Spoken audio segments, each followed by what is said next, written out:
Hello, my name is Andre Rose. I'm a footwear designer specializing in women's fashion shoes, and in this video I'll be showing you the correct way of designing a shoe using Adobe Illustrator.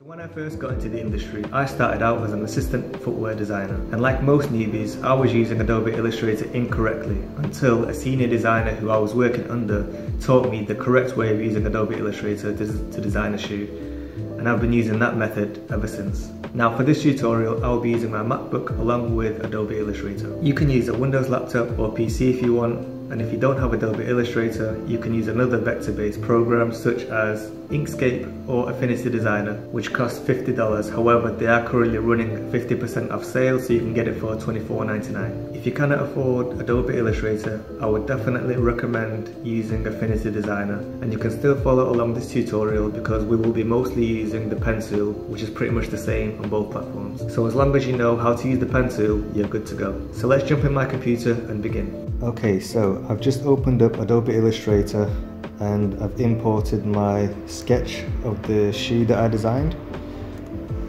So for this tutorial I'll just be using a basic pointed toe court shoe. All you need to do now is just click on it, click on transparency, and just lower the transparency to around 50%. Then, while still selected, you just click on Object, Lock, Selection, and what that does is basically just locks the image so you can't do anything to it.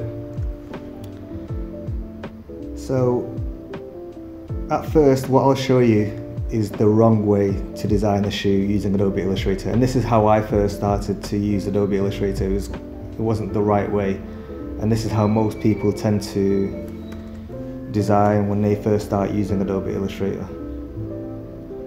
So what I would normally do is click on the pen tool, make sure that my stroke is black,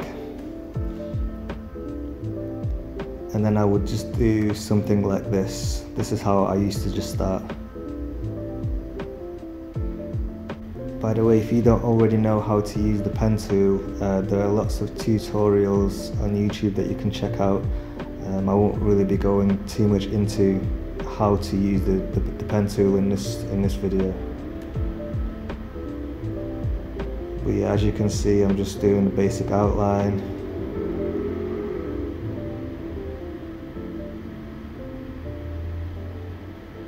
And this is how most people tend to use the pen tool on Illustrator when they first start designing shoes, something like this, right?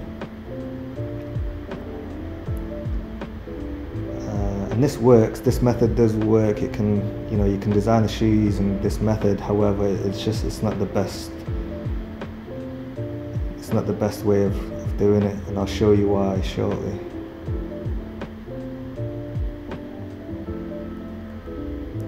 Something like this.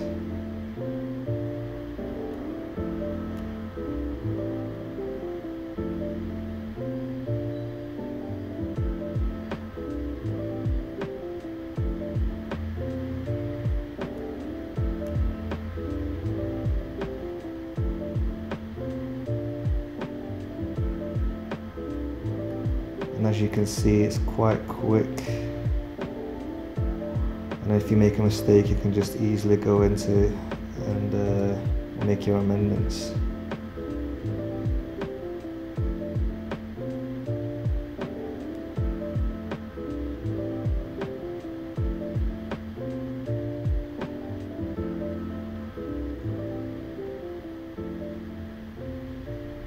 Alright, so we're nearly done.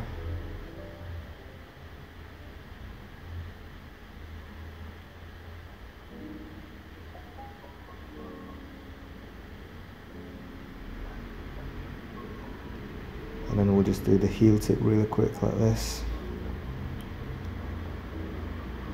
And yeah, so that's basically it. That's how I used to design a shoe when I first started, when I first got into the industry. This is how I used to design a shoe as an assistant footwear designer. However, like I mentioned earlier, a senior designer who I was working under at the time, this was when I was working at a company called Kurt Geiger. It's quite a well-known premium footwear brand across Europe. So yeah, when I started working for them, this is how I would design a shoe using Adobe Illustrator. And so the senior designer noticed what I was doing, and then she showed me a better way, and I'll show you that way in a second. But one of the reasons why this is the wrong way to design is because all of these lines are just basic lines. They're not closed shapes. So if I just move this over here, you'll see that it's not a closed shape. It's just a line. And what a closed shape is something like this square here. This is a completely closed shape. And this as well, so this irregular shape that I'll just draw now, this is a closed shape. And this is an example of an open shape like this. So if I left this shape as it is like that, that's an open shape. To close it, I'll have to click on one end of it and close it to another end like that. So now it's a closed shape.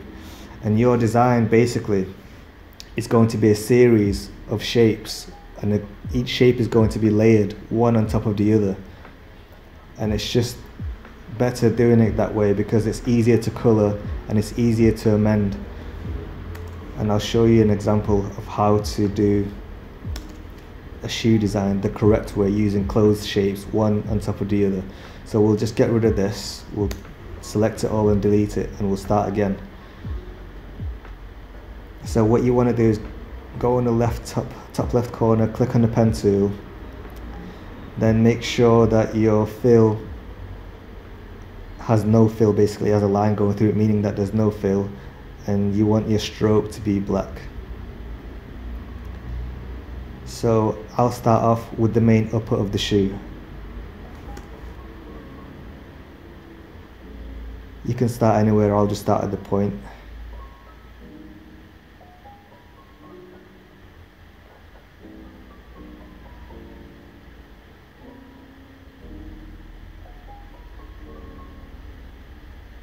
And I'll literally just go all the way around.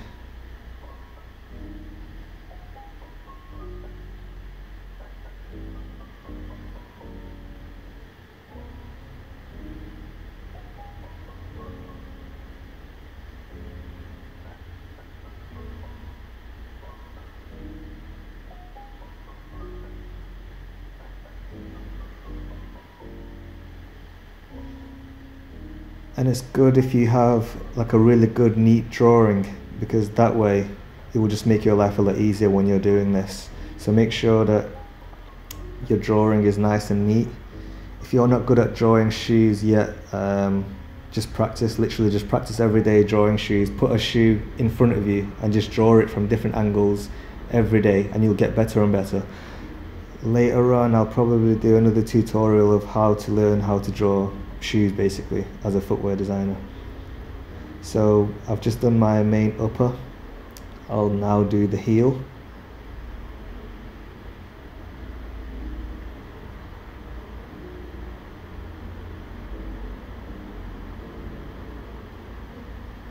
And if you notice, when I did the upper, I made sure that it's a closed shape, so it's not just an open shape like I showed you in examples before.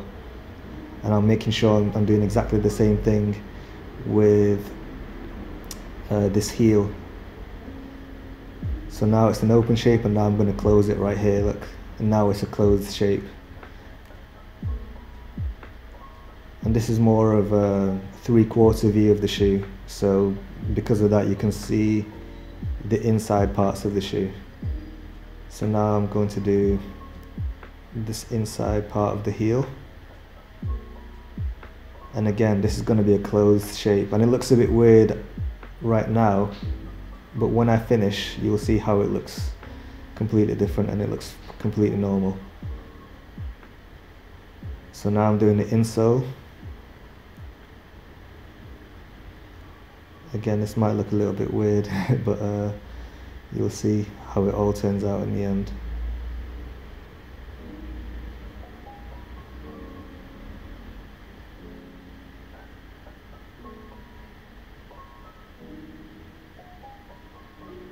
Again, I'm just making sure that the shape is going to be fully closed, like so. And all I have to do now is just do the heel tip.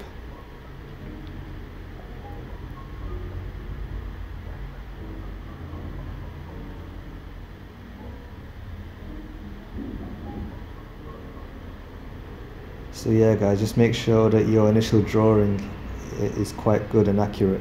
You always want to make sure that your shoes that you're drawing is fully in proportion.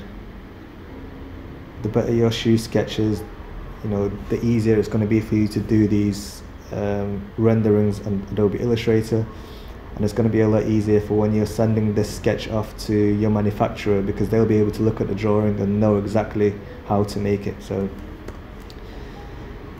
So right now I've just done the main outline of the shoe, and to you it might look a little bit weird compared to how it was when I did it originally, but trust me, you just select the whole shoe, then you click on default fill and stroke. So now that you can see clearly that this shoe is literally just made up of various irregular shapes, one on top of the other. And all you need to do is move each shape to where they belong. So this lining part of the shoe, this is going to be at the very bottom of the layer. So what you want to do is you can either click on you can either right click and then click on arrange and click on send back, or you can do what I do and use my shortcuts. So obviously I'm using a MacBook, so I've selected the shape and I'll click on command and click on right bracket. Sorry, I'll click on left bracket to move it back, and I'll click on right back bracket to move it forward. So because I want to move it right back to the end, I'll click on command and left bracket.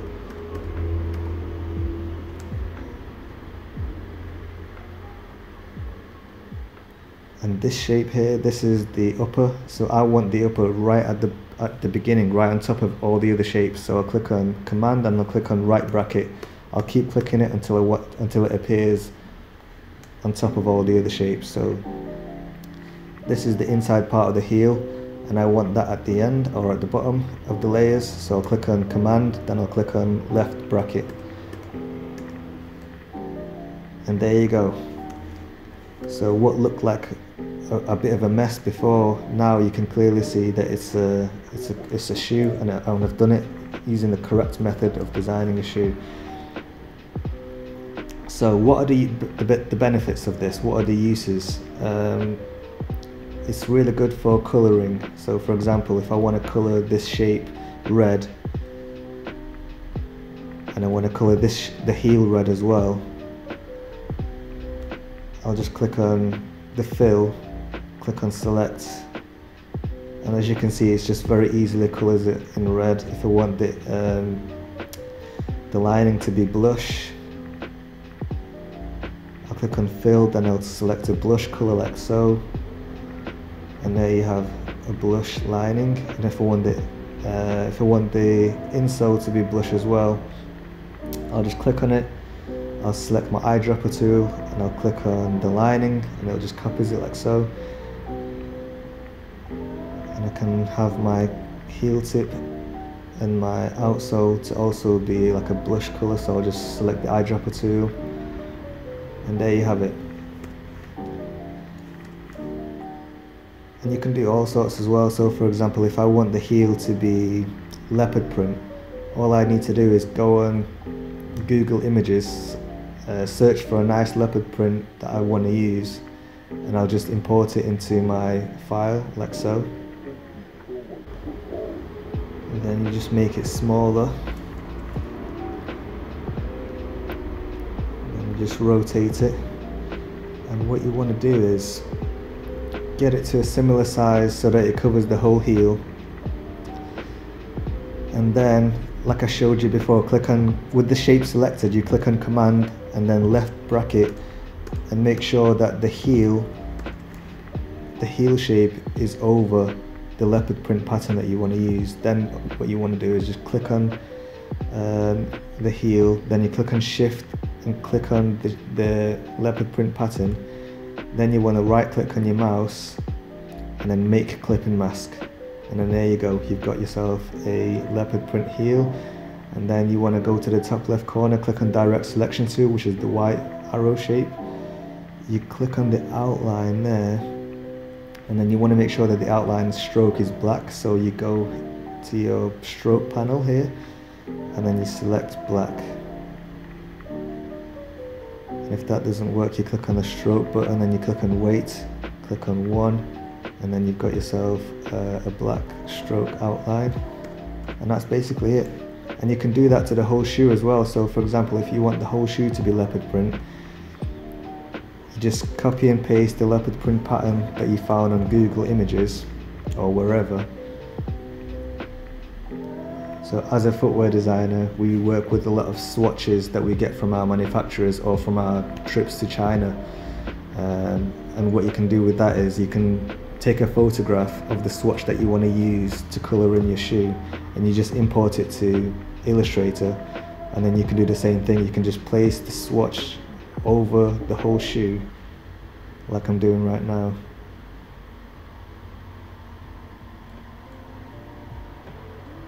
And then as I've done with the heel, with the shape of the swatch selected, you click on command, then you keep clicking left bracket until you get it behind the shape of the upper.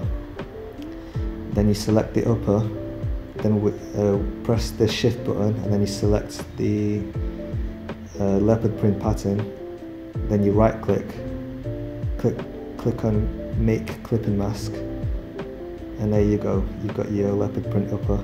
And then as I showed you before, you click on the direct selection tool, you just click on the outline there, click on weight 1, and there you go. So that is basically it.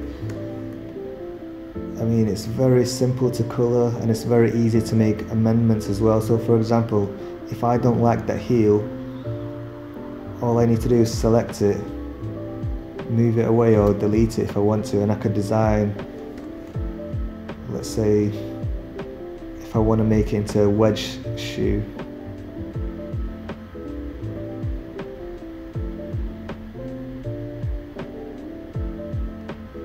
and now instead of having a skinny heel, I've got a wedge, and I can colour it any way I want to. So obviously this shape right now is on top of everything, so to move it to the back, all I do is select the shape, click on command, click on left bracket, and now it's behind everything. And if I want to colour it, I can colour it in black if I want to, depends on which colour you want the wedge to be. Let's say if I want to make it just like a brown colour, like so, and there you go. So yeah, that's one of the main benefits of using this method for designing your shoes. And pretty much every experienced designer that I've ever worked with basically uses this type of method or a very similar type of method to this. So I'll just click on Command and Control and Z to redo everything, or to undo everything, sorry. And basically you can then have a whole library of different kind of heels, different kind of wedges that you could use on this shoe. So for example, if you don't like this shoe, you can delete it, and you might have like a whole library of shoes that you can replace, that you want to use instead. And yeah, like I said before, it's just very quick and very easy to make amendments, very easy to colour, very easy to use swatches to colour in your design. It's just very easy and very quick way of designing. So yeah, I would definitely recommend using this method for designing shoes going forward. And like I said before, it might seem a little bit complicated in the beginning, but with practice you'll get used to it. So for example, when I first started using this method, I really didn't like it because I wasn't used to it. But because I just persevered with it and I just continued to use it every day, I just got better and better, and now it's like second nature to me. I can do this all day. I can create many different styles very quickly using this method. And as you can see, you get a very professional result. And if you want to remove the back layer, just click on Object, you click on Unlock, and then you click on delete, and then that's it. You've got yourself a nice looking shoe, and you can just save it and use it however you want. And by the way, if you want to remove, if you don't like that swatch, for example, if you don't want the shoe to be leopard print, you can just easily delete it by clicking on the direct selection tool, clicking on that shape, and then you just click on delete, and then you can delete that as well, and then you can just select those two shapes again and just click on this default fill and stroke button here, and then you've got your black and white sketch again. And if you want the whole shape to be black and white, you just select the whole shape and you just click on default fill and stroke button again, and then you've just reverted everything back to how it was before. And by the way, I'll just give you a quick pro tip right now. You might notice that there is no stitching, so if you want to add like a stitch around the top line, you just select the shape, click on object, click on path, click on offset path, and then you want to click on preview, and then you want to click on offset, and then click on minus, let's say 0.1. No, that's a little bit too far out, so you want to click minus 0.05, and yeah, that's quite nice. So I'll click on OK, and then what you want to do is click on the direct selection tool. You want to click on the parts that you won't need. So we basically only need the line going around the top line. We don't need anything else, so you can select around the parts that you don't want to be included, and you can just click on delete. So select and delete, select and delete, and then you will be left with just a single line that's going along the top line. And obviously you want it to be stroked, so you click on that line, then you click on default dash here in the stroke settings on the bottom right corner, and then as you can see, it's made the stroke, but the stroke is too wide at the moment, so to make it a little bit less wide, you just click on dash, click on 3, you click on gap, click on 2, and then you've got yourself a nice stitch line. And I like to cap it by rounding the cap, so it makes the little ends a little bit rounder. So now you've got yourself a nice outline stroke. And what I like to do is make it a little bit, I like to change the weight so it's around 0.5, so it's not as dominant. And there you go, you've got yourself some nice top line stitching, and you can do the same on the inside as well if you want to. So you select on the inside shape, you click on object, click on path, click on offset path, and it's remembered your settings from before, so minus 0.05 inches. You click on OK, and then what you can do now is, with the shape selected, you can click on the eyedropper tool, and you can select the dotted line that you did before and just click on it, and it's just literally copied it. So it's just a very quick and very easy method of doing a very nice symmetrical stitching. And that's it, that's basically it. If you have any questions, leave them in the comment section below, and I'll catch you guys in the next one. So thanks for watching. If you found this video informative and you learned something, please give it a like. And if you want more videos like this, click on the subscribe button and click on the bell notification to be alerted every time I post a new video. In the near future, I'm planning on making new videos such as how to become a footwear designer, what it takes to become a footwear designer, and what it's really like to be a footwear designer full time. So watch this space.